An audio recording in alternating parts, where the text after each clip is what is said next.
Hi everyone, JEE advance 2023 का एक बड़ा ही प्यारा सा ऑर्गेनिक केमिस्ट्री का सवाल हम लोग डिस्कस कर रहे हैं। इस सवाल को कैसे किया जाए, बहुत मजेदार सवाल है। मजा आएगा आप सवाल को करने के लिए। तो देखिए हो क्या रहा है, अगर आप सवाल पढ़ोगे तो आपको ये समझ में आएगा कि लिस्ट वन और लिस्ट टू हमको दे रखी है। लिस्ट वन के अंदर डिफरेंट रिएक्शंस के नाम दे रखे हैं और लिस्ट टू के अंदर आपको रिएक्शंस दे रखी हैं।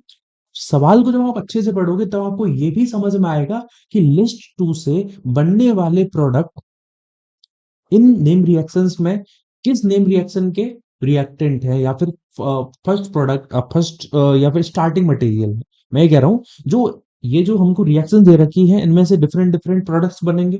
ये जो प्रोडक्ट है किस नेम रिएक्शन का स्टार्टिंग मटेरियल है वो आपको बताना है, उसके साथ में इसको टिक करना है। ठीक है, जैसे मान लो एसिटोफिनोन की मैं बात करता हूँ एक बार के लिए। एसिटोफिनोन आप समझते हो एसिटोफिनोन क्या है?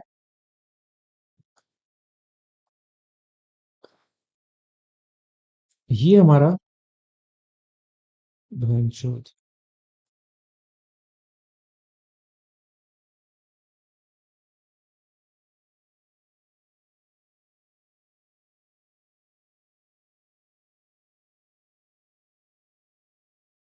ये हमारा एसिटोफिनोन है। जैसे ही इसकी रिएक्शन मान लो ZnHg कंसंट्रेट HCl के साथ में कराई जाती है तो उससे फॉर्मेशन होता है, बेसिकली क्लीमेंसन रिडक्शन होता है। और क्लीमेंसन रिडक्शन से फॉर्म होगा हमारे पास में ये CH2CH3, ये प्रोडक्ट हमको मिलेगा। ठीक है, अब क्या ये किसी रिएक्शन का स्टार्टिंग मटेरियल है? देखो इटार्ड रिएक्शन कैसे स्टार्ट होती है? टॉल्विन से। टॉल्विन तो नहीं बना। गाटरमान रिएक्शन भी अपन बात नहीं कर सकते, गाटरमान कोच रिएक्शन की भी हम लोग यहाँ पे बात नहीं कर पाए। रोजेनमोंड रिएक्शन तो वो तो हमारा अल्किनॉइल क्लोराइड होता है, तो भी नहीं बना।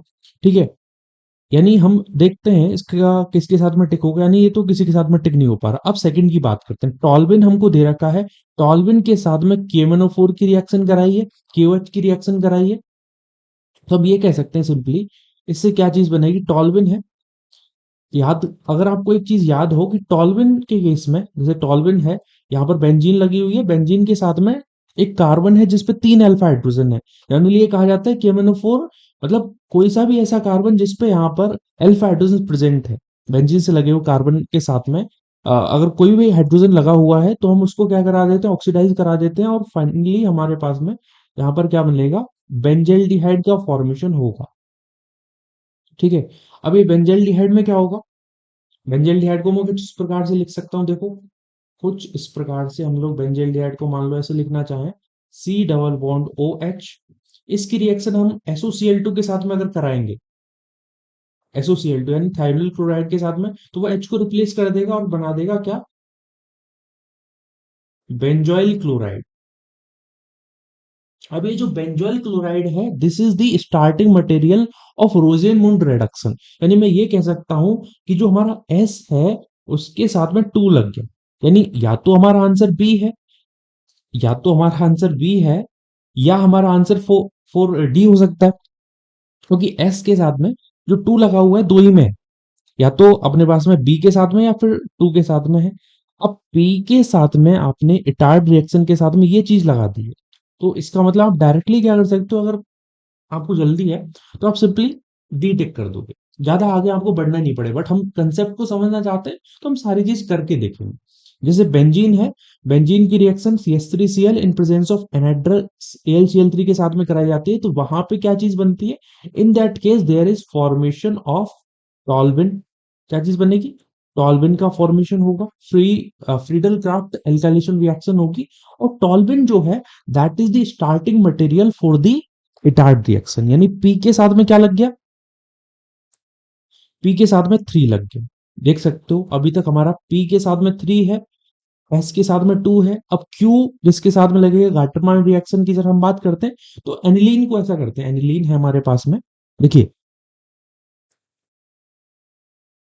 इफ एनिलीन इज गिवन, इसकी रिएक्शन हम लोग NaNO2HCl के साथ में कराते हैं, NaNO2 प्लस HCl, या फिर इसकी रिएक्शन HNO2 के साथ में कराते हैं, तो यहाँ पे होता है डाई एजोटाइजेशन।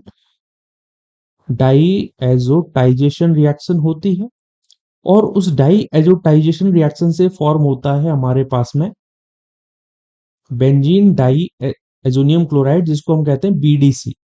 ये बीडीसी जो है, this is the starting material for the Gattermann reaction. उसमें क्या करा सकते हो आप, CO2 HCl के साथ में रिएक्शन करा दोगे, so there will formation of chlorobenzene. तो this is the starting material. बात समझ में आई? यानी हमारे सामने जो गाटरमान रिएक्शन होगा ये किसके साथ में टिक हो जाएगा, 4 के साथ में, यानी क्यू का लग गया 4, पी का 3 हो गया, क्यू का 4 हो गया, तो बाय डिफॉल्ट फिनॉल जो है हमारे पास में ये किसके साथ में लग जाएगा। अरे सिंपल सी बात है यार, गाटरमान कोच रिएक्शन में क्या होता है, जैसे फिनॉल है, फिनॉल की रिएक्शन में करा दूंगा मान लो जेडन के साथ में, तो रासिंग प्रोसेस होती है, और उस रासिंग प्रोसेस से बनता है बेंजीन, दिस इज फिनॉल। इसकी रिएक्शन मैंने करा दी जिंक एंड हीटिंग, तो उससे बनेगा बेंजीन, और जेडएनओ बाहर निकल जाता है। इस प्रोसेस का नाम अगर आप सुनना चाहें तो दिस इज रासिंग प्रोसेस, है ना, रासिंग प्रोसेस इसको कहा जाता है। रासिंग प्रोसेस में जो स्टार्टिंग जो प्रोडक्ट हमारा बनेगा that is benzene, and benzene is the starting material for the Gattermann coach reaction. समझ में आई बात मेरी?